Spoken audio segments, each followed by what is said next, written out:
हमने 3 अभी तक मेथड जो हैं वो डिस्कस कर लिए हैं, Gauss Seidel method, Newton Raphson method and the third one is the fast decoupled method. और पावर फ्लो एनालिसिस क्यों ज़रूरी होता है, what is the main purpose of this study. तो पावर फ्लो स्टडी जो है वो आपको steady state of apparent conditions like voltage magnitude और फेज एंगल जो हैं और किसी भी बस पर जो है वो आप नोन करते हैं, और then you can find calculate the power flow throughout the network. तो बेसिक ये आप चेक करते हैं कि आपकी जो स्टेट वेरिएबल्स हैं अगर वो अपनी लिमिट के अंदर लाई कर रहे हैं कि नहीं, आपका सिस्टम जो है वो स्टडी स्टेट कंडीशन में ऑपरेट कर रहा है और वो कोई लिमिट को वायलेट नहीं कर रहा। ये सारे बेसिक थीम है आपके लोड फ्लो एनालिसिस का। अब मैथमेटिकली लोड फ्लो एनालिसिस जब परफॉर्म किया जाता है तो हम एज्यूम करते हैं कि हमारा जो सिस्टम है वो बैलेंस कंडीशन में है। तो बैलेंस कंडीशन में सिस्टम वो 3 फेज सिस्टम, तो हम उसको पर फेज एनालिसिस से रिप्रेजेंट कर सकते हैं in terms of nodes and branches. Nodes आपके पास वो हैं जो बसेस के आपने जिनको बस का नाम दिया, और ब्रांचेज आपकी ट्रांसमिशन लाइन्स है। तो इस पे ही आपका power flow throughout the network जो पावर फ्लो होता है वो through transmission line from one बस टू अनदर बस, और किसी एक बस पर किसी भी बस पर लोड या सोर्स जनरेशन कोई एक या दोनों कनेक्टेड हो सकते हैं। हम पर यूनिट में इसकी सारी कैलकुलेशंस हमने पर यूनिट में की हैं, और जो हमारी इक्वेशंस हैं वो स्टार्ट होती हैं नोडल एनालिसिस से। हम नोड इक्वेशंस लिखते हैं उसकी, और that mathematical formulation results in A system of a non linear equation.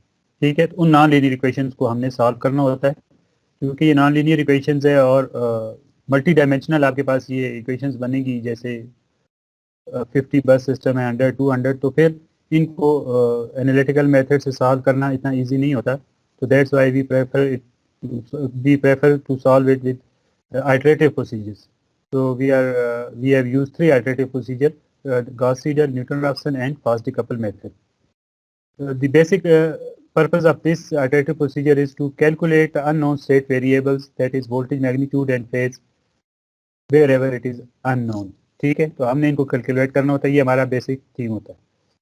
तो आज हम कुछ एग्जांपल्स जो हैं वो सॉल्व करेंगे। आपको ये सॉल्व्ड एग्जांपल्स हैं, तो बेसिक इनका आइडिया क्या होता है। बस क्लासिफिकेशंस हमने पढ़ ली थी, 3 बस टाइप्स हैं आपके पास। You have PV slack bus, PV bus and PQ bus. Slack bus is just like we can say that is a reference bus, और वो आपका जो है वो ड्यूरिंग द इटरेटिव प्रोसीजर जो भी मिसमैच आता है पावर में वो एब्जॉर्ब या डिलीवर करने की कैपेबिलिटी रखता है। Then we have a PQ bus, और स्लैक बस पे आपके पास वोल्टेज का मैग्नीट्यूड और वोल्टेज का फेज जो है वो नॉन होते हैं, पी और क्यू अननोन होते हैं। सेकंड स्टेप आपके पास जो है वो जो दूसरी टाइप है that is PQ bus. P Q means P and Q are known, that is active and reactive power are known at this bus. तो voltage magnitude and voltage phase is unknown. आपके पास हम 4 states को यहाँ पे आज P, Q, P and delta. These are 4 states. So first number one is slack bus. At slack bus, you know the voltage magnitude and phase. Okay. At PQ bus, P active power and reactive power are known. And basically, this is a load bus. Load is connected to this bus. Number 3 is voltage regulated bus, are simple words in PV bus, in which P magnitude, P and V magnitude are known. Okay. ये आपके पास तीन types है। PV bus पे आपके पास generator connected होता है, और या इस आपके पास फैसिलिटी होती है कि वोल्टेज को कैसे कंट्रोल किया जा सकता है, that's why we call it a PV bus. और ये अब इन स्टेट्स में से आपके पास वी और डेल्टा जहाँ पे अननोन है, we have to calculate it through iterative procedure. वो हम आइटरेटिव प्रोसीजर, फर्स्ट स्टेप आपके पास क्या होता है basic, first step you collect the data. ठीक है, आपके पास डेटा का स्टेप होता है, सारे पी यू वैल्यूज को जो है वो आप कन्वर्ट करते हैं, एक्चुअल वैल्यूज को कन्वर्ट करते हैं पी यू वैल्यूज, एंड आपके पास जो इम्पीडेंसेस हैं एडमिटेंसेस में, and then construct the Y bus. और आपके पास जो वोल्टेजेस अननोन होती हैं, for them we have 1 magnitude angle 0 estimate. ठीक है, that is a flat start. और इसके बाद यहाँ तक आपके पास यहाँ पे पहला स्टेप जो है वो खत्म होता है. In second step you have iterative procedure. Iterative procedure में आपके पास क्या होता है कि आइटरेटिव प्रोसीजर में आपके पास जो भी आपके पास वोल्टेज का मैग्नीट्यूड और फेज किसी भी बस पर अननोन होता है, इन 3 टाइप्स में से नंबर ऑफ बसेस कोई भी हो सकती है, लेकिन इस टाइप में तो आप सारे वोल्टेजेस पे बसेस पे वी आई और डेल्टा आई जो है वो कंप्यूट कर लेते हैं, दैट आर अननोन.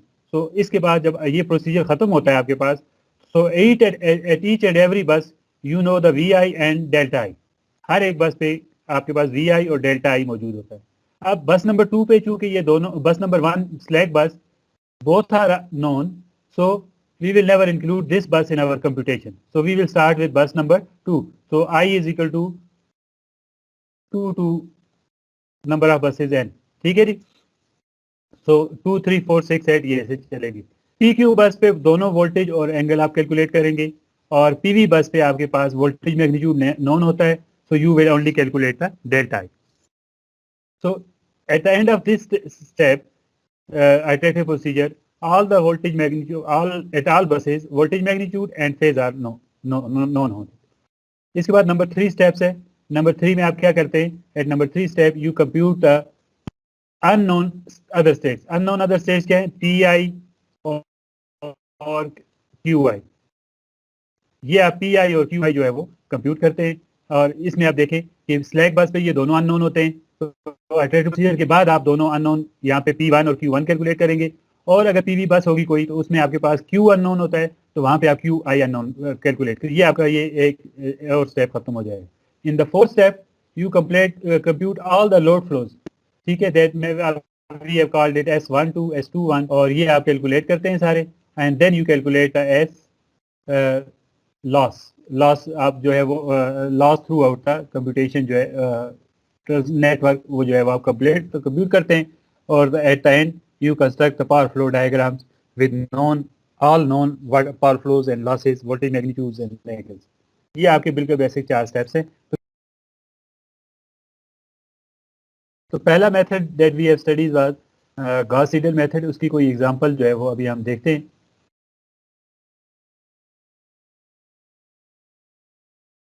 ये एग्जांपल आ गई उसकी जी.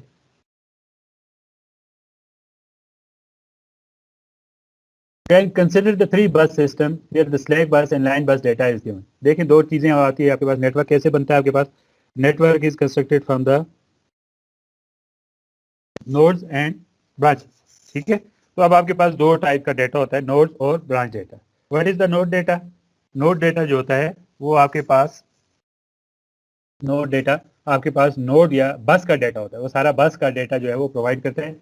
ये देखें, ये आपके पास बस का डेटा है, we can call it node data.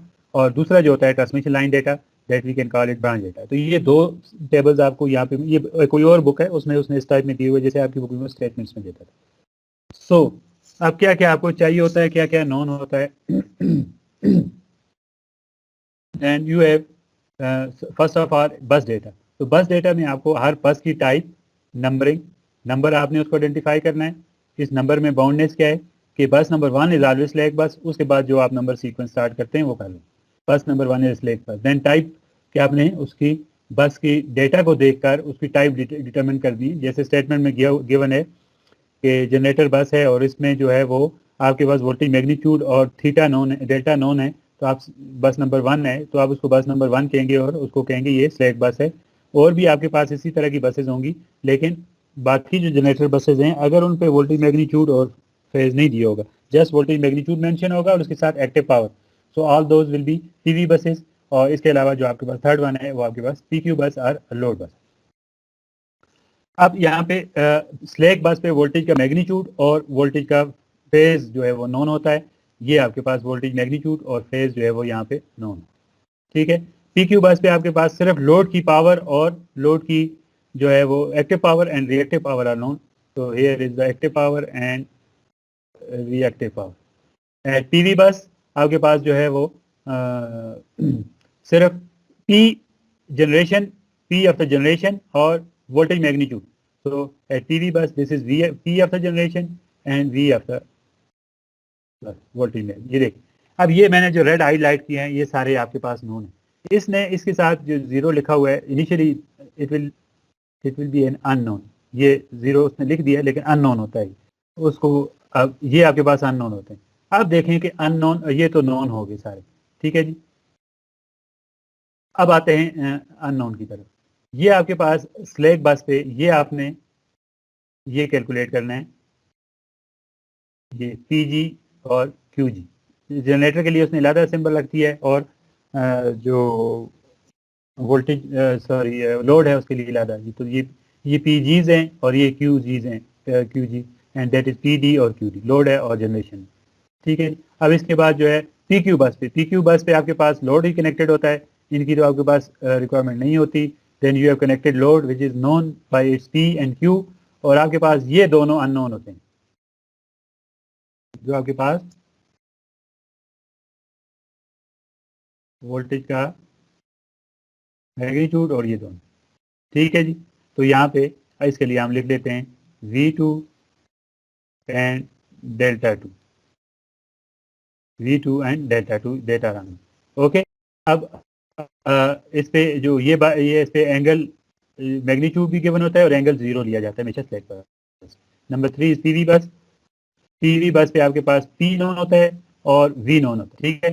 तो इसमें आपके पास आपने नंबर 1 जो है वो आपने क्यू को नॉन करना है यहाँ पे, तो ये आपने कैलकुलेट करना है। And secondly the phase angle जो है वो अब आपने कंप्यूट करना है। सो ये हमारे पास डेटा कलेक्शन, डेटा हो गया बस का। और लाइन का सिर्फ आपको वाइज दिए होते हैं। लेट्स सपोज फॉर एग्जांपल ये जो है ये दिया हुआ है आपके पास Z12, Z बिटवीन 1 एंड 2, ये देखें R प्लस JX दिए गिवन होता है, इसमें कंफ्यूज नहीं होना। तो आपने यहाँ से इन सब को कन्वर्ट करना है Y12, Y21, Y23, Y24। यहाँ पे नॉन और अननोन जो हैं वो वेरिएबल्स देख लिए। सो eight bus number 1 always you calculate P and Q eight the end of the iterative procedure, और जो बस नंबर 2 के बाद सारी कंप्यूटेशन है अननोन की वो during the iterative procedure perform होती हैं। That we calculate voltage magnitude and voltage phase at PQ buses and voltage phase only and PV buses। जो वोल्टेज PV बसेस होती हैं इनमें थोड़ा सा आपको एक स्टेप करेक्शन का भी करना पड़ता है, बिकॉज कि हम जो भी फार्मूला यूज़ करेंगे जिसमें हम वी करते हैं मैग्नीट्यूड, उसमें गॉस सीडल में स्पेशली करेक्शन जो है वो आएगी। अभी मैं बताता हूँ गॉस सीडल कैसे होगी। तो ये गॉस सीडल मेथड पे आप आगे सारे आपने डाटा रीड कर लिया। सो फर्स्ट यू कन्वर्ट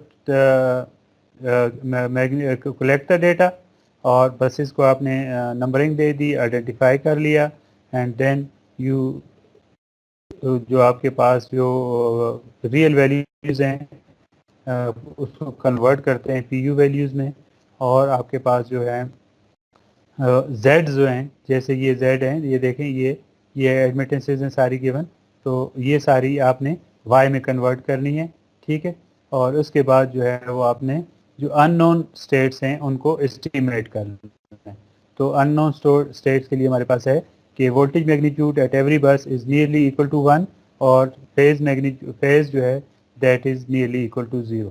तो हमारी ये कॉमन जो है वो फ्लैट स्टार्ट है कि हम 1 एंगल 0 जो है वो कंसिडर करते हैं जहाँ पे वोल्टेज मैग्नीट्यूड और फेज अननोन होते हैं, ठीक है। इसके साथ ही आपका ये स्टेप ख़त्म होता है। वाई बस बना लें आप, तो ये देखें ये वाई बस, इसने ये वाई बस बना ली।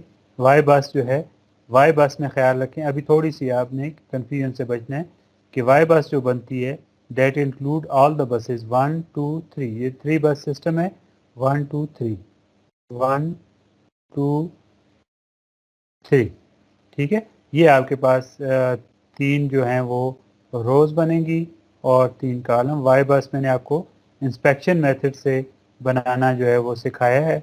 जस्ट इंस्पेक्शन मेथड यूज़ करें, इंस्पेक्ट करें, ठीक है। ये जो एलिमेंट है Y11 कैपिटल Y11 होता है, ये यहाँ पे थोड़ा सा करेंगे। This Y is never Y11, small y, that is Y1 2 1 3 2 3 ये होंगी। जबकि ये जो कैपिटल Y है that can be Y11, so that Y11 is summation of all the admittances connected to the bus number 1. ठीक है जी, बस नंबर 1 के साथ जो भी एडमिशन, तो J is equal to 1 to n, ठीक है। तो date is equal to Y11 क्या है, सिर्फ एग्जांपल दे रहा हूँ, दिस प्लस दिस, 1 के साथ, बस नंबर 1 के साथ लाइन जो है 1 2 कनेक्टेड है 3, तो इसकी एडमिटेंस जो आएगी ये दोनों सम हो जाएंगी, दैट इज 11 + 8 19, अप्रॉक्सीमेटली 20 हो जाएगा ये, 8.8 और 11.2, और यहाँ पे J14 और J17 अप्रॉक्सीमेटली 32, ठीक है। तो ये आपके पास आ जाएगा। अब जो Y12 है that is between Y1 and Y2, बस नंबर 1 एंड बस नंबर 2, ये डायरेक्ट जो है ये आपके पास यहाँ पे आ जाएगी, बट Y12, ठीक है, कैपिटल Y12 क्या होगा, Y12 is the negative of Y12, negative of Y12, तो ये इसका बस नंबर, ये एलिमेंट जो है वो रो नंबर 1 का दूसरा एलिमेंट आपके पास आ जाएगा। देखें 8.8264 माइनस J14.760, तो ये यहाँ पे आ गया नीचे, और इसके साथ जो है वो माइनस साइन है। ओके, तो ये आपने इसी तरह वाई बस कंस्ट्रक्ट कर लेनी है गॉस सीडल मेथड में, और न्यूटन रॉफ्सन मेथड में। न्यूटन रॉफ्सन में तो आपके पास व्यूज ही उसमें होती है पोलर फॉर्म में, यहाँ पे जो है वो रेक्टेंगुलर फॉर्म में यूज होती है।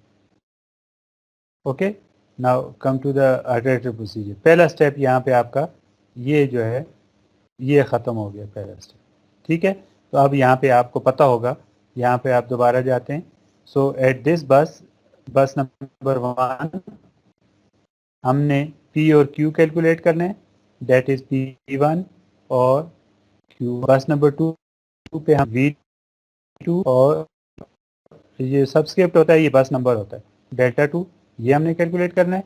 और बस नंबर 3 पे हमने बस नंबर 3 पे हमने डेल्टा 3 और Q3 कैलकुलेट करना, ठीक है जी। ये हमारे कैलकुलेशंस की रिक्वायरमेंट है कि ये हमने कैलकुलेट करने।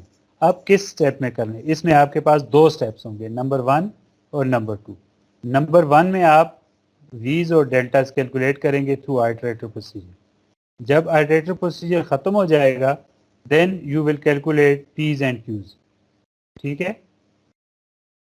अब होता क्या है कि जो जो जो Q होता है ऑफ द पीवी बस, दैट इज हेयर Q3, ये अल्टरनेटिव प्रोसीजर के अंदर ही कैलकुलेट हो जाएगा। बाकी जो न्यूटन ऑप्शन है गॉस सीडल में, उसमें नहीं होगा ये, उसमें एट द एंड ही आपने कैलकुलेट करना है।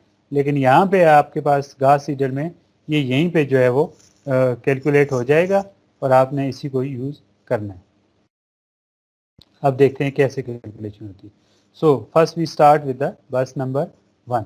आपके पास वैल्यूज़ जो हैं वो सारी नॉन अननोन नोन और एस्टिमेट्स जो हैं उनके अननोन्स के, वो सारे आपके पास हैं। तो now we perform the calculation.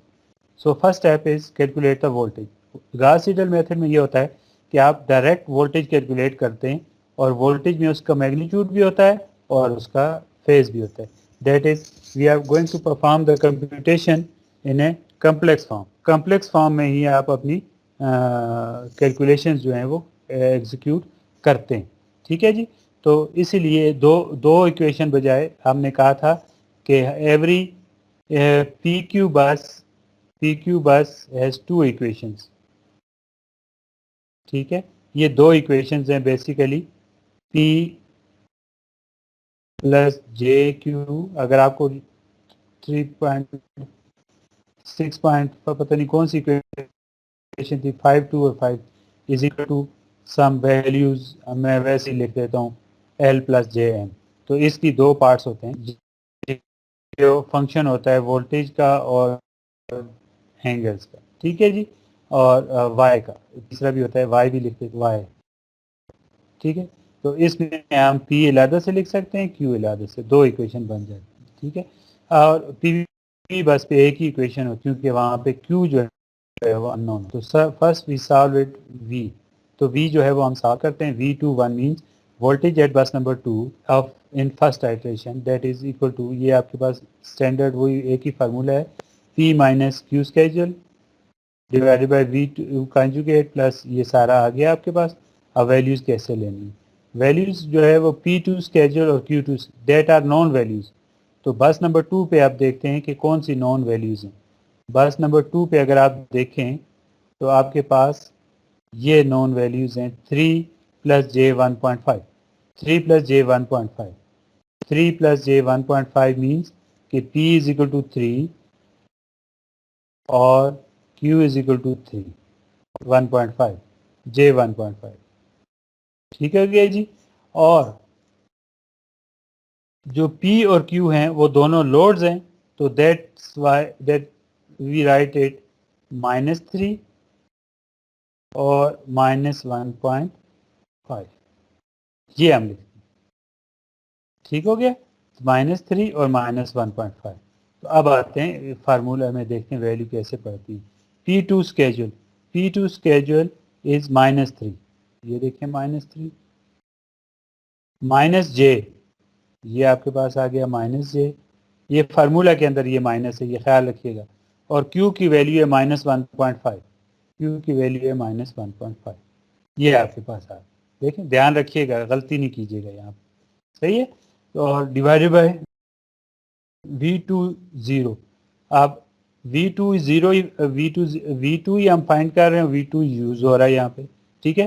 तो V2 1 फाइंड कर रहे हैं और V2 0 यूज होगा, एक इटरेशन की वैल्यू यूज होगी, ठीक है। तो प्रीवियस आइट्रेशन क्योंकि हमारे पास पहली आइट्रेशन है, तो प्रीवियस आइट्रेशन हमारे पास सिर्फ वो थी एस्टीमेट्स थे, इनिशियल एस्टीमेट, तो हमने इसको 1 एंगल 0 किया था। मैं नॉर्मली इसको पोलर फॉर्म में नॉर्मल प्रेफर करता हूँ कैलकुलेशन करना, अब आपकी मर्जी है। इसको 1 एंगल 0 लेते हैं, इसको रेक्टेंगुलर में कन्वर्ट करके 1 माइनस जे 0 करके आप कैलकुलेशन परफॉर्म कर सकते हैं, ठीक है। अब 2 स्टेप्स, यहाँ पे मैं इन सब को डिलीट करता हूँ यहाँ तक। अब आते हैं दूसरे पार्ट की तरफ।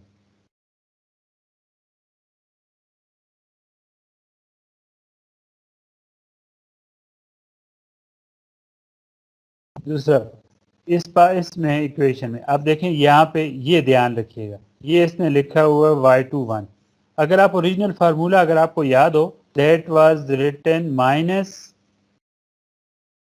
Summation of y i j और y i j और j was equal to 1 to n but not equal to I, ठीक है। सारे एलिमेंट्स जो I और J के साथ कनेक्ट, I और बस नंबर I के साथ कनेक्टेड हैं, but not including the self admittance, ठीक है जी। अब उसमें क्या था, ये आप देखें, ये बनता है y i j, y, अब बस नंबर 2 पे हैं, y21, कैपिटल लिख रहा हूँ y, वोल्टेज नहीं लिख रहा साथ, सिर्फ y समझा रहा हूँ आपको, y2, ये आपके पास आना, ठीक है जी। ये आता और ये माइनस साइन के साथ हैं, तो ये भी माइनस होता और ये भी माइनस होता। Now y21 is equal to, आपको मैंने अभी ऊपर समझाया कि capital Y21 is equal to minus of small y21। Similarly y capital Y23 is equal to minus of small y23, okay. तो यहाँ पे देखें ये जो साइन है, अब चूंकि ये माइनस समेशन के साथ था, तो अगर आप इसको कन्वर्ट करेंगे स्मॉल वाइज में, तो यहाँ पे प्लस साइन आ जाएगा, ठीक है जी। तो यहाँ पे आपने इस चीज़ का ध्यान रखना है कि आप अपने लिए एक स्टैंडर्ड सेट करके फार्मूला जो है वो अपना स्टैंडर्ड बना लें कि आपने स्मॉल वाइज यूज़ कर रहे हैं तो then you will use plus sign, और अगर आपने कैपिटल वाइज यूज़ करने हैं तो यहाँ पे इनिशियली माइनस वाई होगा तो फाइनली वो भी प्लस के साथ जो है वो आ जाएगा। तो ये आपने यहाँ पे ध्यान रखना है। अब V10 is non value, V10 1.06 और इसका एंगल 0 है और उसको रेक्टेंगुलर फॉर्म में कन्वर्ट कर लें। यहाँ पे अभी आसानी है पहले स्टेप में कि 1.606 प्लस जे 0.00 ये लिख दिए। अगर ये आपके पास जब आइट्रेशन चलेंगी तो ये आपके पास ये तो वाई V1 का तो नहीं चेंज होगा, V2 और इनका चेंज होगा, तो वो कोई भी एंगल हो सकता है। लेट्स सपोज 1.2 एंगल माइनस 0.5 आ जाएगा।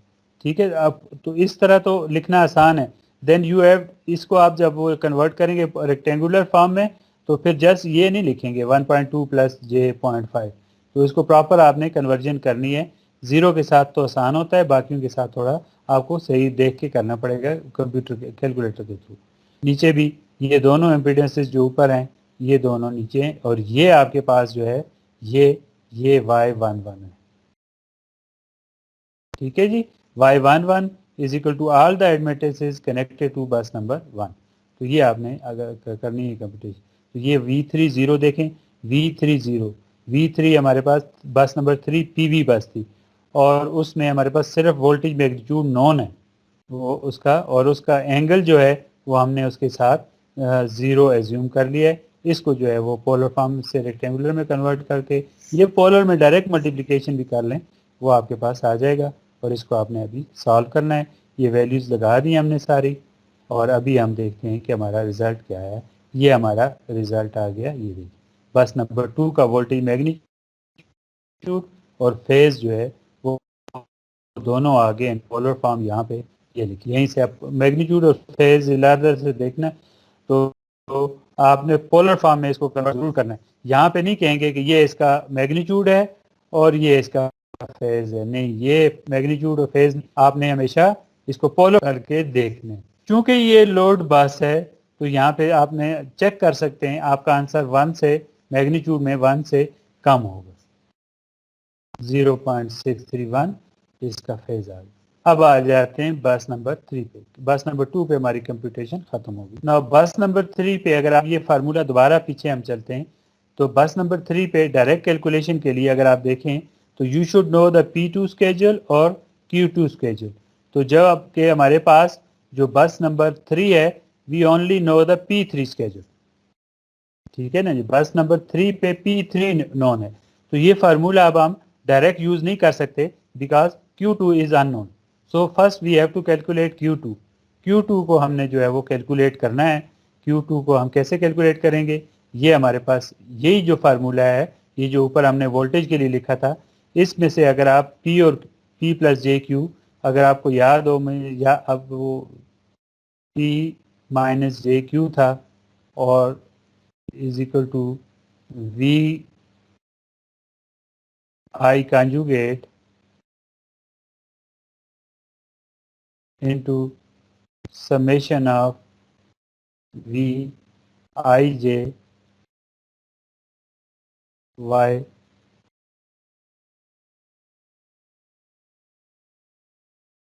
j, ये आपके पास फार्मूला था, और j is not equal to i, यही फार्मूला है ये जो लिखा हुआ, ये दोनों एक ही हैं, फॉर्म्स मुख्तलिफ लिखी हुई हैं। अब इसमें से अगर आप जो है वो V2 निकाल लेंगे,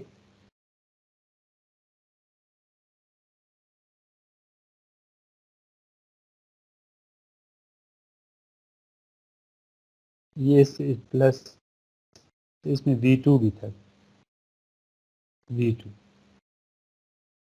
y2, ठीक है। तो यहाँ से V2 निकाल लेते हैं हम लोग। ठीक है, तो V2 is equal to this, ये फार्मूला आ जाता है आपके पास। अब आपने जो है वो इसी फार्मूला को यूज़ करते हुए, चूँकि इसमें ये देखें ये कम्प्लेक्स कैलकुलेशन है, इसमें एक रियल पार्ट होगा और एक इमेजिनरी, तो P is equal to real part और Q is equal to minus imaginary part. तो ये इसका Q जो है वो माइनस इमेजिनरी पार्ट आपने लेके फार्मूला को लेके उसका माइनस इमेजिनरी ले लेना है।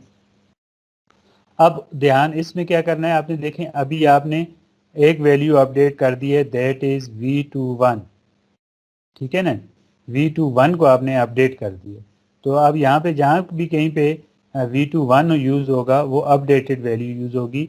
इनिशियल हमारे पास था 1 ∠0, अब आ गया हमारे पास 0.98 में 2 डिजिट तक लिखता हूँ, एंगल -0.6, ये आ गया। तो अब आपने ये देखें V21 कहाँ पे है,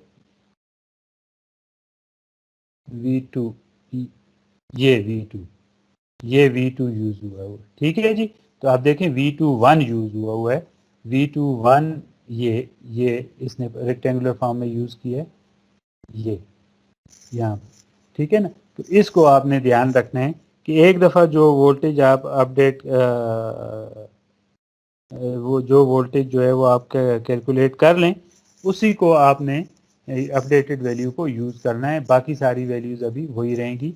ये यहाँ तक ये देखें, ये इसने अल्टीमेटली कम्प्लेक्स फॉर्म में कैलकुलेट कर लिया है, और उसका जो इमेजिनरी पार्ट है माइनस साइन के साथ, विद माइनस, ये माइनस है तो ये भी माइनस है तो प्लस हो जाएगा, ठीक हो गया। अब ये आपके पास वैल्यू आ गई। पीवी बस पे एक और काम होता है, अगर आप हम बैक वो या going back to the figure, तो पीवी बस पे डेटा में एक और चीज़ गिवन होती है, ये अगर आप गौर से देखें तो 10 और 50, ये क्यू की, ये चूंकि जिस पे कैलकुलेशन कर रहे हैं तो क्यू की, तो उसकी लिमिट्स गिवन होती हैं 10, 50, तो ये हो जाएगा मिनिमम 0.1 और मैक्सिमम जो है वो 0.5। तो पीवी बस पे क्यू की लिमिट्स दी होती है। यहाँ पे जब आप इसको कैलकुलेट कर लेंगे क्यू को, तो यहाँ पे आपने लिमिट चेक करनी है कि क्यू इज ग्रेटर देन 0.1 और लेस देन 0.5, इस लिमिट के अंदर हो।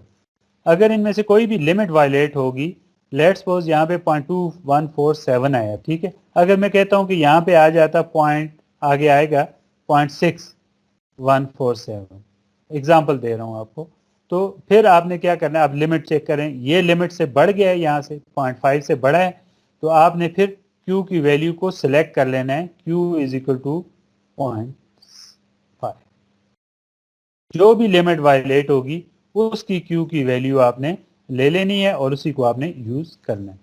सो अब आपके पास जो है वो Q की जो है वो वैल्यू आ गई है। अब डायरेक्ट उस फार्मूला में आपने यूज करना है। ये देखें वही फार्मूला उसी टाइप का जो हमने V2 के लिए यूज किया था, लेकिन इसमें थोड़ा सा फर्क है। यहाँ पे एक ये सबस्क्रिप्ट में C यूज कर रहा है,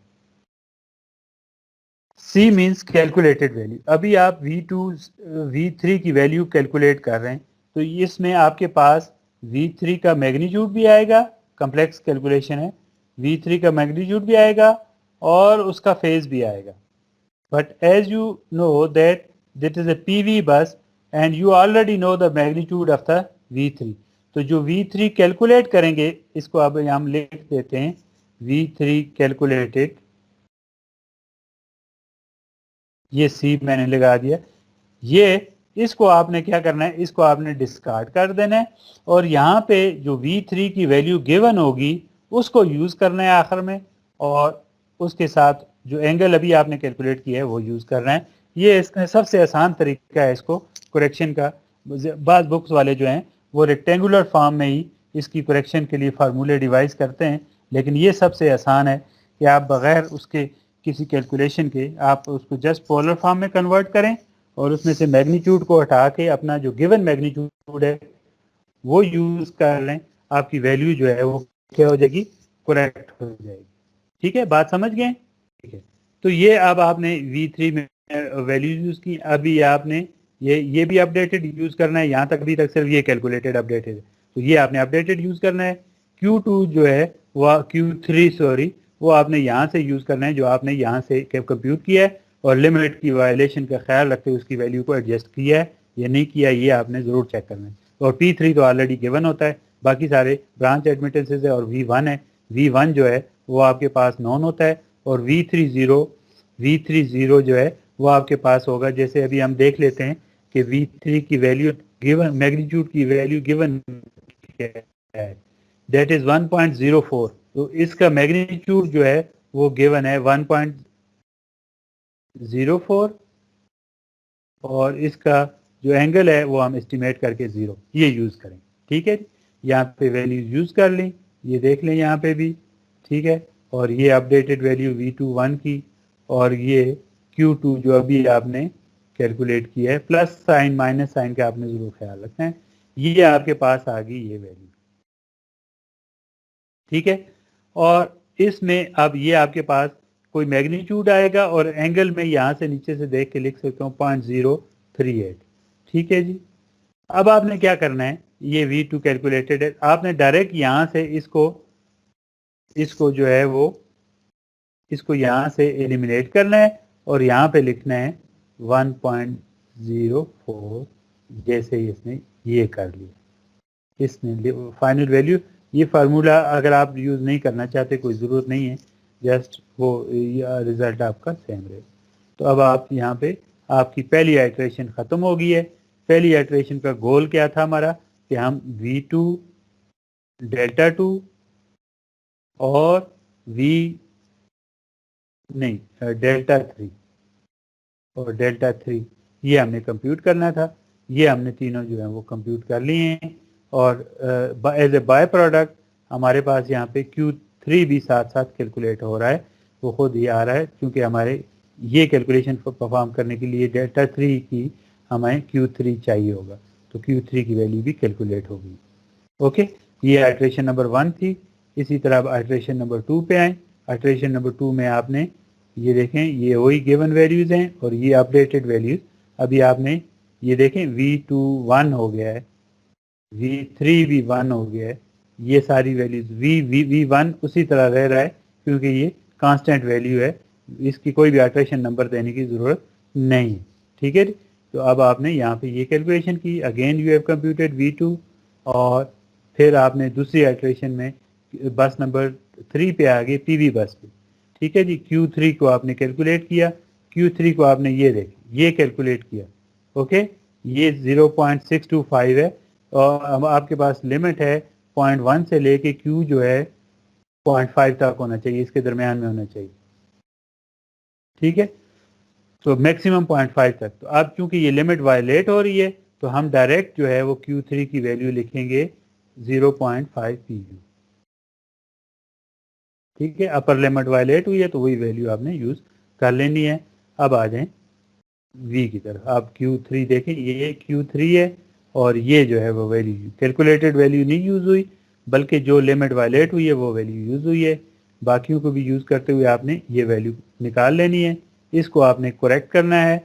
उसका वही तरीका है कि जो भी इसका मैग्नीट्यूड आए और डेल्टा आए, उसमें से इस मैग्नीट्यूड को यहाँ से आपने रिमूव कर देना है और उसके साथ लिखना है 1.04 मैग्नीट्यूड की जगह पे, और जो भी डेल्टा की वैल्यू आएगी वो आपने यूज कर लेनी है। तो इस तरह आपके पास देखें ये फिर दोबारा 1.04 ही रहेगी, ये वैल्यू चेंज होगी। तो ये आपने, हम कहते हैं कि 2 आइट्रेशन के बाद हमारी ख़त्म हो गई है।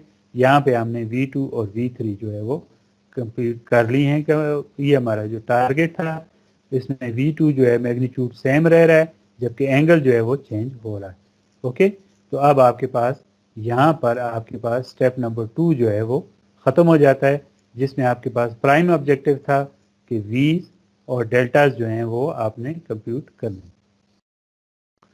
अब यहाँ पे आपका स्टेप नंबर जो है वो 3 स्टार्ट होता है। Unknown states that are P and Q वो आपने कैलकुलेट करनी है। तो चूंकि आपके पास यहाँ पे अननोन क्या क्या थी, P1, Q1 और Q3, ये आपके पास अननोन थी, ये आपने यूज करनी है, अब कंप्यूट करनी है। तो Q3 तो ऑलरेडी स्टेप्स के दौरान ही कंप्यूट हो गया है, तो यहाँ पे आपने इसको नहीं छेड़ना। ये देखें, ये Q3 है, 2 जो है वो नॉन है और अल्टीमेटली आपने Q जो है 0.5 किया था, तो P जो है वो ऑलरेडी नॉन था 2, PV बस है, और Q जो है वो 0.5, सॉरी 0.5, हाँ यही Q जो है 0.5, ये आपने कर लिया। इसके बाद ये आपने पहले से किया हुआ है, तो अब आपने P1 और Q1 को जो है वो कंप्यूट करना है। ठीक है, तो P1 और Q1 को वही फार्मूला जो है वो यूज़ होगा, ये आपने यूज़ करना है और यहाँ से P1 और Q1 कैलकुलेट करना है। ये आपका जो है वो तीसरा स्टेप यहाँ पे ख़त्म हो जाएगा। अभी हमने बस की सारी कंप्यूटेशन ख़त्म हो गई हैं। अभी हम आते हैं लाइन पे, लाइन फ्लोज देखने। लाइन फ्लोज में आपने हर एक बस पे, दूसरी बस पे जो पावर फ्लो कर रही है वो आपने कंप्यूट करनी है। फॉर एग्जांपल S12 आपने फाइंड करना है और इसी तरह आपने S21 फाइंड करना है। तो कोई भी S12 मीन्स कि वोल्टेज 1 और current I12 that conjugate is equal to S12। ठीक है जी, ये आपने ये लिखा हुआ है। और इसी तरह I12 कैसे फाइंड करेंगे? दो बसेस के दरमियान करंट जो होता है that is the potential difference of the nodes. ठीक है, ये आपके पास आ गया potential difference V1 minus V2 into Y12। ये इसकी जो है वो ये Y12 ये इसकी एडमिटेंस है। ठीक है, तो सिंपल फार्मूला है V is equal to I Z, I is equal to V divided by Z, तो V इंटू वाई आ जाएगा। ठीक है, तो ये आपके पास करंट आ गया। I12 आपने कैलकुलेट कर लिया तो आपको जरूरत नहीं है I21 कैलकुलेट करने की, just with minus sign that is equal to I12। ये इसके मायने हुई वैल्यूज हो जाएंगी। अब आप सारी कंप्यूटेशन फाइंड करें। ये एग्जांपल मैंने आपको दी 1-2 के लिए, 2-1 फाइंड करें, 1-3 और 3-1 फाइंड करें, 1-4 सारे फ्लोज फाइंड करने हैं। अब चूंकि ये आपके पास ये सारी लाइन फ्लोज आ गए तो अब आपके पास सिंपल कंप्यूटेशन होगी कि आपने कैसे जो है वो लाइन लॉसेस फाइंड करने हैं। कि अगर आपके पास 1-2 है और 2-1 है तो इन दोनों का सम जो है that will define the line losses. ये लाइन लॉसेस कंप्लीट फाइंड कर रहे हैं P और Q दोनों। ठीक है, तो ये आपके पास सारे लाइन लॉसेस आ गए। अब आपने यहाँ पे डायग्राम बना लेनी है और लाइन फ्लोज को रिप्रेजेंट कर लेना। ये गॉस सीडल मेथड और बेसिक थीम जो है वो लोड फ्लो एनालिसिस की कैसे होती है। ये आप इसी तरह 4 बस सिस्टम है, ये देखें 4 बस सिस्टम है, ये डेटा गिवन है सारा। अब इसमें 2 PQ बसेज हैं, एक PV बस है, फिगर पे डायरेक्ट जाते ये देखें। ये आपके पास 4 बस सिस्टम है, तो आप देख के बता सकते हैं कि ये भी जनरेटर बस है और ये भी जनरेटर बस है। तो मैं बस और चूंकि इस जनरेटर बस पे और इसमें क्या फ़र्क है, आप देखें यहाँ पे सिर्फ मैग्नीट्यूड डिफाइंड है। ठीक है, और PDP डिफाइंड है, जबकि इस जनरेटर बस पे जस्ट वोल्टेज का मैग्नीट्यूड और जो है वोल्टेज का मैग्नीट्यूड डिफाइंड है। तो किस को आप स्लैक बस लेंगे? अभी तो नंबरिंग तो आपने देनी है ना, तो स्लैक बस किसको लेंगे? तो स्लैक बस उसको लेंगे जिस पे P डिफाइंड नहीं होता। जिस पे P डिफाइंड नहीं होता तो we call it a slack bus, that is bus number 1, और वी कॉल इट PV बस, बस नंबर 3। ठीक है, इसमें लोड कनेक्टेड है बस नंबर 2 पे, तो ये भी PQ बस होगी। इस पे भी लोड कनेक्टेड है तो ये भी PQ बस होगी। ठीक है जी, इसकी कंप्यूटेशन में V1 मैग्नीट्यूड डिफाइंड है, तो हम इसका एंगल जो है हमें पता है कि स्लैक बस का एंगल हमेशा 1.04 मैग्नीट्यूड और एंगल जो है वो 0 होता है। ठीक है, तो यहाँ पे आप PQ बस पे हम एस्टिमेट करेंगे 1 एंगल 0, बस नंबर 2 पे, बस नंबर 3 पे भी हम 1 एंगल 0 जो है वो एस्टिमेट करेंगे, जबकि बस नंबर 3 पे दैट इज ए PV बस, बस नंबर 4 और 2 पे हम 1 एंगल 0 करेंगे। ठीक है, बस नंबर 3 पे हम करेंगे 1.03 तो गिवन है, और उसके साथ हम एंगल जो है वो 0 एस्टिमेट कर दें। ठीक होगी बात। ये आपके वेरिएबल्स जो हैं वो नॉन और अननोन सारे हो गए। और अब फाइंड क्या क्या करना है, हमने P1 starting from the bus number 1 P1 Q1 find करना है, इधर V1 V2 डेल्टा 2 फाइंड करना है हमने, और बस नंबर 3 पे हमने डेल्टा 3 और Q3 फाइंड करना है, और बस नंबर 4 पे हमने V4 और डेल्टा 4 जो है वो हमने फाइंड करना है। ये यहाँ पे आपकी कंप्यूटेशन ख़त्म हो जाएंगी, ये जब आप आइटरेटिव प्रोसीड करेंगे। अब आते हैं बाकी डेटा की तरफ। तो ये सारी एडमिटेंसेस आपने सारी जो हैं वो आपने ये वाई में कन्वर्ट करनी है और वाई बस बनानी है। ये जो एक्चुअल वैल्यूज़ हैं इनको आपने पी यू वैल्यूज़ में कन्वर्ट करना है। और आपको ये देखें, ये गिवन है, यहाँ पे बेस गिवन होगा कि ये देख 100 MVA ये गिवन होगा। बस कन्वर्जन कर लिया आपने, वाई बस बना ली, ये देखें वाई बस है, ठीक है। 1 2 3 4 1 2 3 4 4x4 का वाई बस बनेगा आपके पास, स्टार्टिंग विद द y11 और यहाँ पे आपके पास आ गया y4, ये बस नंबर हो गया। अब कैलकुलेशन स्टार्ट होती है 1 2 3 4। 1 पे तो कोई कैलकुलेशन स्टार्ट नहीं होती, तो 2 से स्टार्ट करेंगे।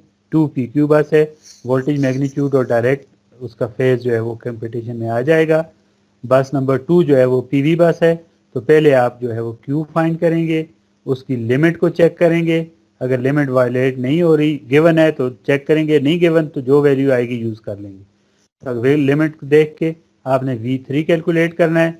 V3 जब आप कैलकुलेट कर लेंगे तो उसको करेक्ट करना है, उसको आपने पोलर फॉर्म में कन्वर्ट करना है और उसका मैग्नीट्यूड जो है वो जो कैलकुलेटेड वैल्यू है वो आपने डिस्कार्ड करनी है और उसके साथ जस्ट लिखना है 1.03 और एंगल जो है वो डेल्टा होगा जो आपने कैलकुलेट। बस नंबर 3 जो 4 जो है वो आपके पास PQ बस है, तो डायरेक्ट वोल्टेज कैलकुलेट करें। सेकेंड आइटरेशन चलते जाएंगे आप, ये आपके पास जो है वो खत्म हो जाएगा, ठीक है। ये 4th बस सिस्टम मैंने आपको बताया। अब आते हैं न्यूटन रॉप्सन की तरफ। Newton Raphson method is fast convergence as compare to the Gauss Seidel method, but the computation burden is higher than the Gauss Seidel method. तो न्यूटन रॉप्सन में हम क्या करते हैं, ये हमारी बेसिक इक्वेशन है न्यूटन रॉप्सन में, हम इसको सॉल्व करते हैं। न्यूटन रॉप्सन में हम इसको सॉल्व करते हैं कैसे कि चेंज इन द फंक्शन, मैं इसको कैपिटल F लिख देता हूँ सिर्फ जनरलाइज फॉर्म में, is to Jacobian multiply by the change in the variables, PR लिख देता हूँ, ठीक है।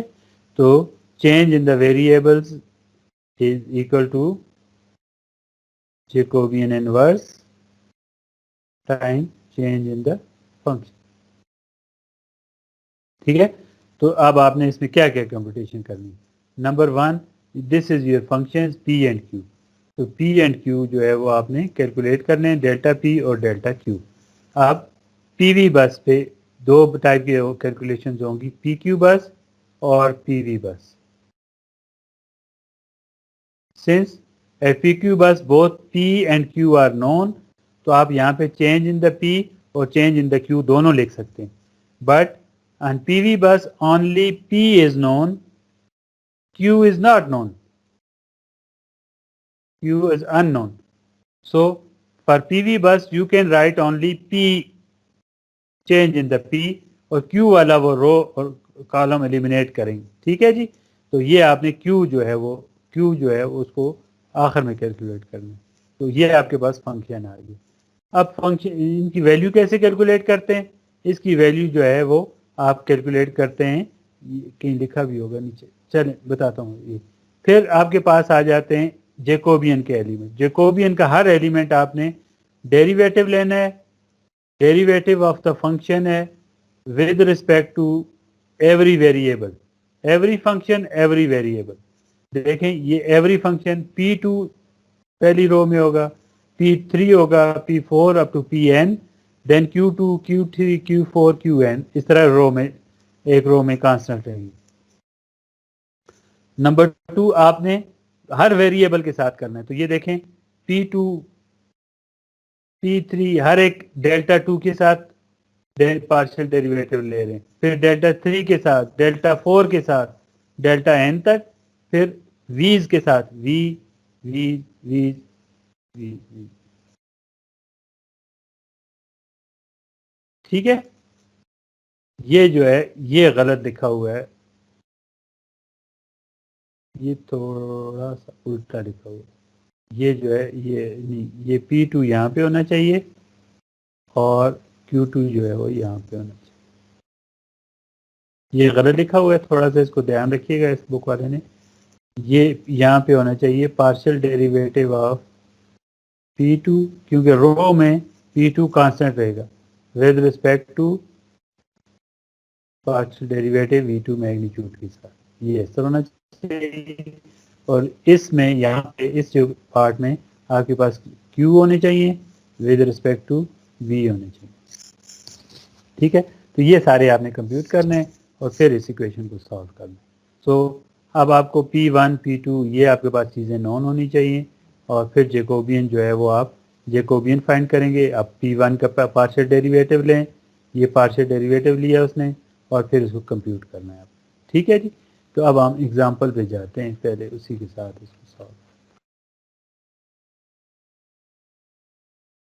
ये 2 बस सिस्टम है, थोड़ा बड़ा सिस्टम ये देखते हैं 3 बस। ये 3 बस सिस्टम, अब डेटा जो है वो आपके लिए मसला नहीं होना चाहिए। 1 2 3 3 बसेज हैं, एक स्लैक बस, पीवी बस और पीक्यू बस। स्लैक बस पे जो है वो आपके पास वोल्टेज मैग्नीट्यूड और एंगल नॉन होते हैं। पीवी बस पे आपके पास पी जनरेटेड जो है और वोल्टेज मैग्नीट्यूड ये नॉन होते हैं। और पीक्यू बस पे लोड आपके पास नॉन होता है। अब जो वोल्टेज और एंगल नहीं नॉन, उनको एस्टिमेट करना है आपने। और ये देखें पीवी बस पे लिमिट भी लगी हुई है 2 - 2, Q is greater than -2 and less than 2। ये देखें Z दिए हुए हैं तो इनको आपने Y में कन्वर्ट कर लेना है। ये आपके पास फिगर बन गई। ये आपके पास ये PV बस है, 2 और 3 जो है वो PQ बस है और 1 जो है वो स्लैक बस है। सारे आपने डेटा कलेक्शन, अब आपके पास मसला नहीं होना चाहिए। Y बस आपने बना ली, इसको पोलर फॉर्म में कन्वर्ट करना इस एल्गोरिथम में ज़रूरी है, तो पोलर फॉर्म में आप इसको कन्वर्ट कर लें। अब आते हैं, ये हमारा एल्गोरिथम है बेसिकली जिसको हमने कंप्यूट करना है। इसमें से हमने इसकी इनकी वैल्यूज जो हैं वो कंप्यूट करनी है। तो that is change in the variables, variable दो हैं। Delta phase is equal to Jacobian inverse multiply by change in the function. ठीक है, और फंक्शन जो है वो v और डेल्टा का फंक्शन। तो सबसे पहले आप देखें बस टाइप कौन सी है। बस नंबर 1 इज ए स्लैक बस, बस number 2 is a PV bus और बस नंबर 3 इज ए पीक्यू बस। ओके, तो ये आपके पास पीवी बस और पीक्यू बस आ गई। ये आपने अभी इनको क्या करना है कि अब आपने इनको जो है वो जेकोबियन के एलिमेंट्स जो हैं वो पहले पहले स्टेप में आपने फंक्शन की वैल्यूज कैलकुलेट करनी है। दैट इज, अब यहाँ पे कौन कौन से बनेंगे, स्लैक बस को छोड़ दें, अब बाकी रहेगी पीवी बस।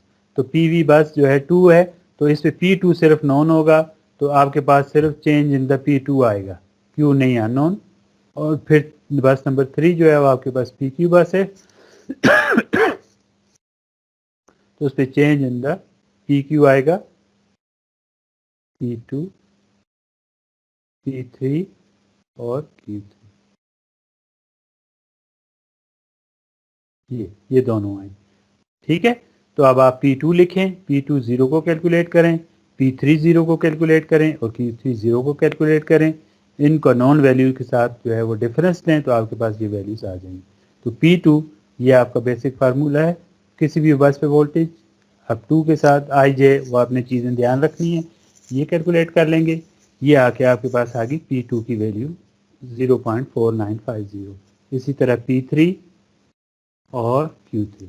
अब आपने change in the function calculate करना है। P2 non value, P2 schedule minus P2 0। ये सारी जो है ये नॉन वैल्यूज़ हैं और माइनस जो है ये आप करेंगे जो अभी आपने कंप्यूट की, तो आपके पास ये वैल्यूज़ आ जाएंगी चेंज इन द फंक्शन की।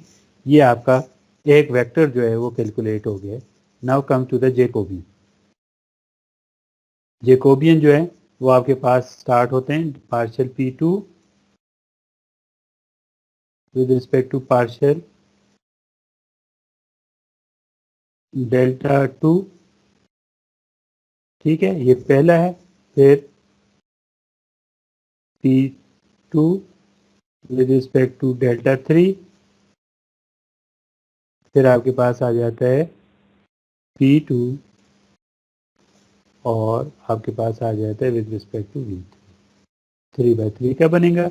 इसी तरह दूसरे रो में आपके पास आएंगे P3 with respect to delta 2, मैं सिर्फ लिख देता हूँ P3 with respect to delta 3 और P3 with respect to V3।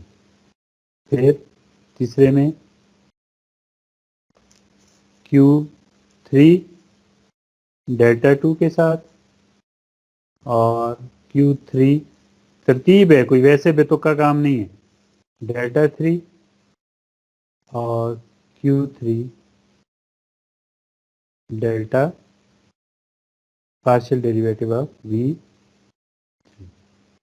ये देखिए रो में फंक्शन कांस्टेंट है P2 P2 P2, P3 P3 P3, Q3 Q3 Q3, और कॉलम में देखें with respect to delta 2 delta 2 delta 2, with respect to delta 3 delta 3 delta 3, V3 V3 V3, इस तरह।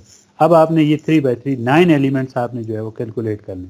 तो ये पहला एलिमेंट आपके पास आ गया partial P2 with respect to delta 2, तो ये आपके पास, ये आपने इक्वेशन उसका पार्शियल डेरिवेटिव ले लिया। अब वैल्यूज़ लगाएं इसमें, या वैल्यूज़ लगा के आप इसकी फाइनल वैल्यू जो है वो कैलकुलेट कर लें, ये आपके पास वैल्यू आ गई। इसी तरह P2 with respect to delta 3, ये आपके पास वैल्यू, सारी वैल्यूज़ आपने कैलकुलेट करनी है और 3/3 का जो है वो मैट्रिक्स बना लेना है, ये आपने बना लिया, ठीक है। ये आपने पिछले स्टेप में कैलकुलेट कर लिया। अब सिंपल आपके पास ये इक्वेशन है कि change in the variable is equal to Jacobian inverse, ये change in the variables is equal to Jacobian inverse multiply by change in the function that is P and Q. ये आपने कर लिया, तो अब आपके पास ये चेंजेस आ गई, ये changes calculate. Unlike Gauss-Seidel method, where in Gauss-Seidel method you directly calculated the value of, let's suppose V21, आपने डायरेक्ट वैल्यू कैलकुलेट की थी। यहाँ पे आप V21 डायरेक्ट नहीं कैलकुलेट कर रहे, first you are calculating the change, ये उसने आपको इन्वर्स दिया है जैकोबियन का और कुछ भी नहीं, और first you have calculate the change, ये आपने चेंज कैलकुलेट की और प्रीवियस वैल्यू में ऐड करके उसको अपडेट करेंगे, तो वैल्यू ऑफ द वेरिएबल जो है वो अपडेट हो जाएगी। ये देखें डेल्टा 2 1 इसकी इनिशियल वैल्यू प्लस इसमें जो चेंज अभी आपने जो कैलकुलेट की, तो इनिशियल वैल्यू 0 थी, चेंज आपने ये कैलकुलेट की है, तो अभी डेल्टा 2 की वैल्यू जो है वो ये होगी। इसी तरह डेल्टा 3 में प्रीवियस वैल्यू 0 3, अभी आपने जो चेंज कैलकुलेट की है वो ये 0.0263 है, और आपके पास न्यू वैल्यू अपडेटेड ये है। तो ये चीज़ ध्यान रखें, गॉस-सीडल में आप डायरेक्ट जो है वो कैलकुलेट कर लेते थे V∠0 डेल्टा, तो ये आप डायरेक्ट, यहाँ पे आप ये नहीं कर रहे, आपने चेंज कैलकुलेट करनी है, प्रीवियस वैल्यू में ऐड करना है, आपको जो है वो नई अपडेटेड वैल्यूज आ जाएगी। ये आपका स्टेट वेरिएबल कैलकुलेशन है, ये देखिए ये अपडेट होगी। अब सेकेंड आइटरेशन स्टार्ट होगी, अगेन P2 P3 और Q3 कैलकुलेट करना है, then you have to calculate the power residual और mismatches, change in the function calculate करना है आपने, देन जैकोबियन के सारे एलिमेंट्स आपने कैलकुलेट करने हैं, ठीक है। फिर ये तो इक्वेशन जो है वो बनानी है, देखें जैकोबियन हर दफ़ा कैलकुलेट होगा, तो ये आपने दोबारा इसको सॉल्व करना है, चेंज इन द वेरिएबल्स आ गया, प्रीवियस वैल्यू में इसको आपने अपडेट सम करना है, तो आपकी वैल्यू अपडेट हो जाएगी। चलते जाएंगे, ठीक है, ये आपके पास, और फिर उसी तरह यहाँ पे जब दूसरा स्टेप खत्म होगा तो तीसरा में अननोन पीज और क्यूज कैलकुलेट करने हैं, ये अननोन पीज और क्यू कैलकुलेट हुए, फिर आपने जो है लाइन फ्लोज कैलकुलेट करने हैं और लाइन लॉसेस कैलकुलेट करने हैं। ये आपके पास हो गया न्यूटन-रॉप्सन मेथड। न्यूटन-रॉप्सन मेथड को जो है वो और ज़्यादा सिंप्लीफाई किया है गॉस-सीडल मेथड ने, सॉरी फास्ट डीकपल मेथड ने। तो फास्ट डीकपल मेथड हम कैसे जो है वो परफॉर्म करते हैं, इसमें देखते हैं डायरेक्ट कोई 4 बस सिस्टम हो तो उसी को यूज़ करते हुए हम ये 4 बस सिस्टम आ गया आपके पास। अब हम इसको न्यूटन उससे फास्ट डिकपल से सॉल्व करेंगे। ये देखें डेटा अब आपके लिए प्रॉब्लम नहीं होनी चाहिए। 2 पीक्यू बसेज हैं, एक पीवी बस है और एक स्लैक बस है। डेटा गिवन है सारा, Z of the transmission line given है। इसको हमने fast decouple power flow method से 2 आइट्रेशन के साथ सॉल्व करना है। तो अब बाकियों से न्यूटन, बाकी सारी कंप्यूटेशन न्यूटन रॉप्सन की तरह ही हैं, सिर्फ आपने इसमें 2 मैट्रिसेस अलहदा बनानी है।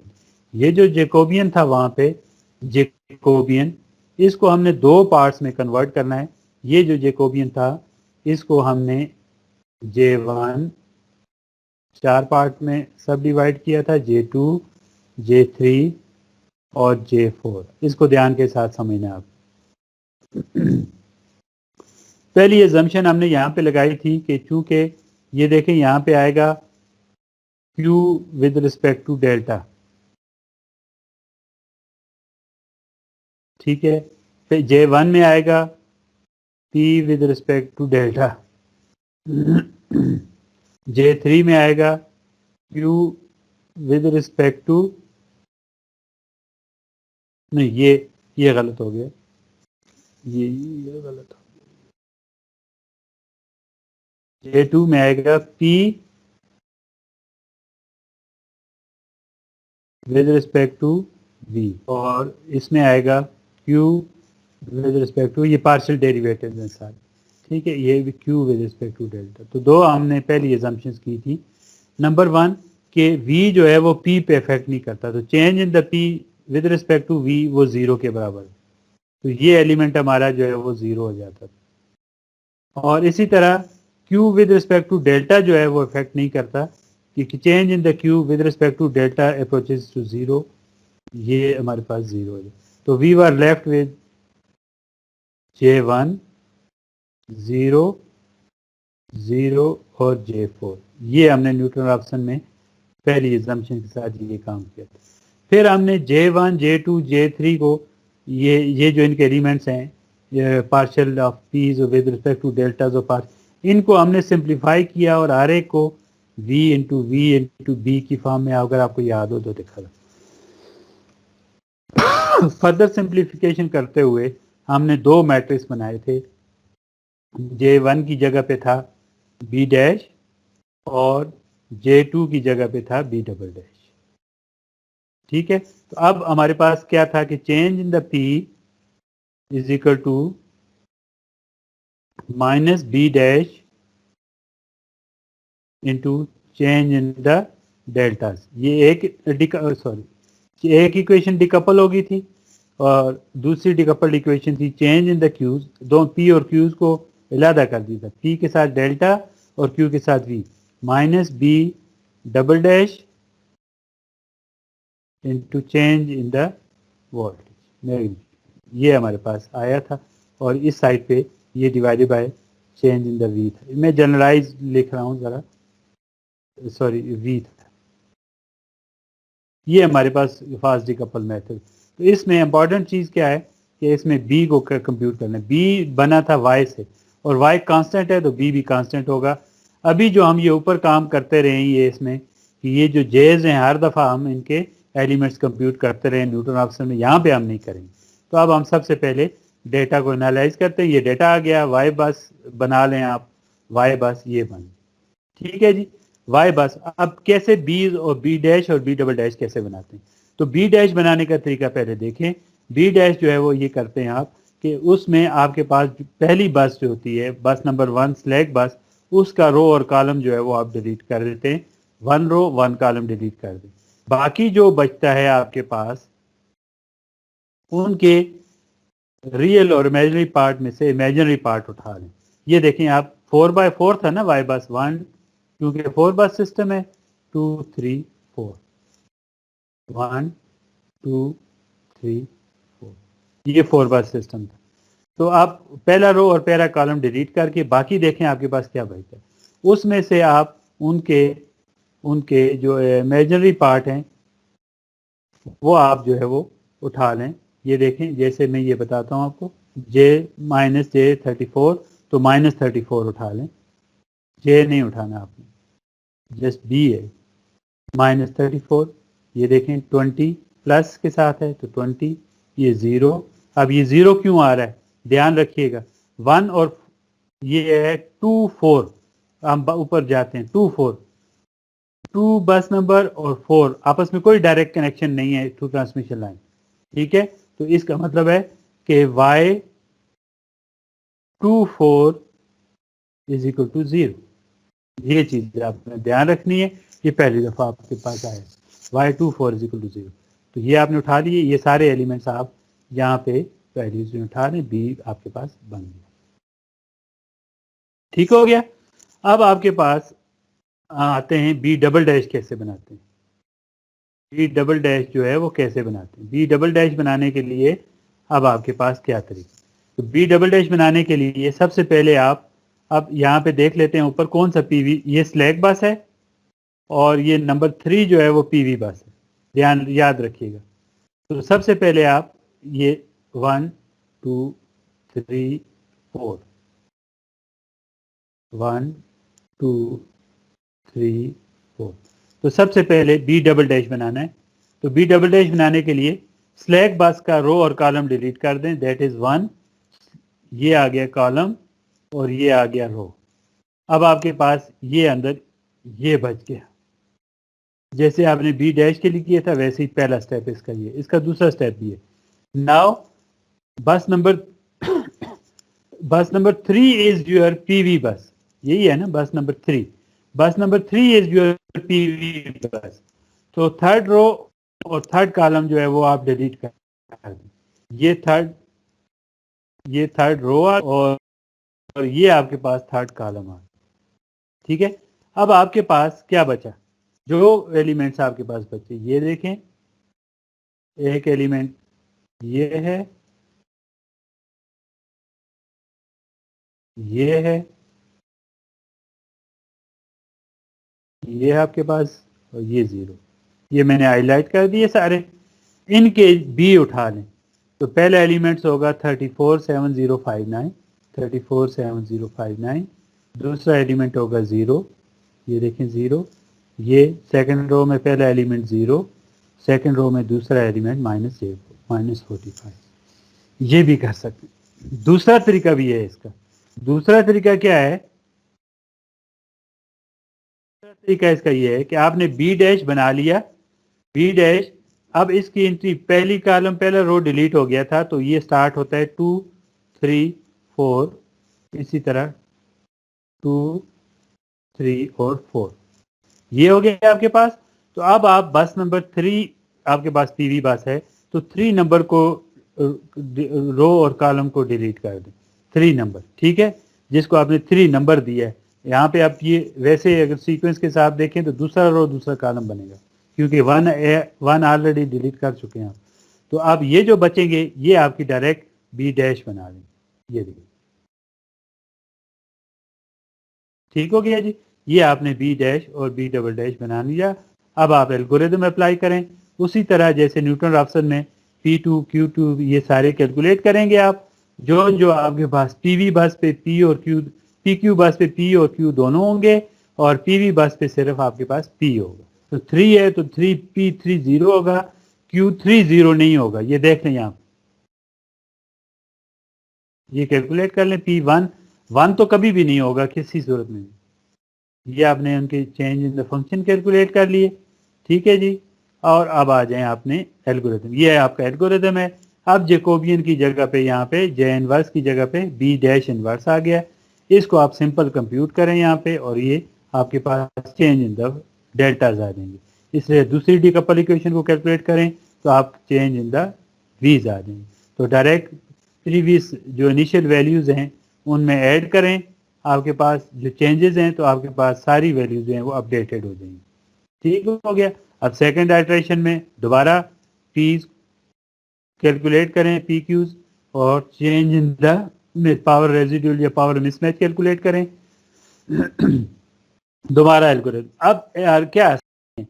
ये देखें, ये बी डबल डैश का इनवर्स ये उसने एक दफा कैलकुलेट कर लिया, प्रीवियसली यही यूज हुआ है यहाँ जेकोबियन की तरह हर दफा, ठीक है ना, यही दोबारा जो है वो यहाँ पे यूज हो गया है और जस्ट आपने सिर्फ इसमें जो एफर्ट है वो ये कैलकुलेट करने की, ये वेक्टर जो है वो कैलकुलेट करना है, ये हर दफ़ा चेंज होगा।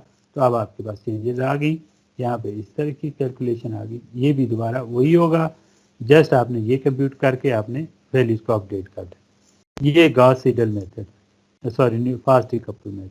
फिर उसके बाद देखें बस नंबर 3 आपके पास पीवी बस थी, तो P1 और Q1 स्लैक बस का और Q3 जो है वो पीवी बस का आपने कैलकुलेट करना है। फिर आपने सारे लाइन फ्लोज और कैलकुलेट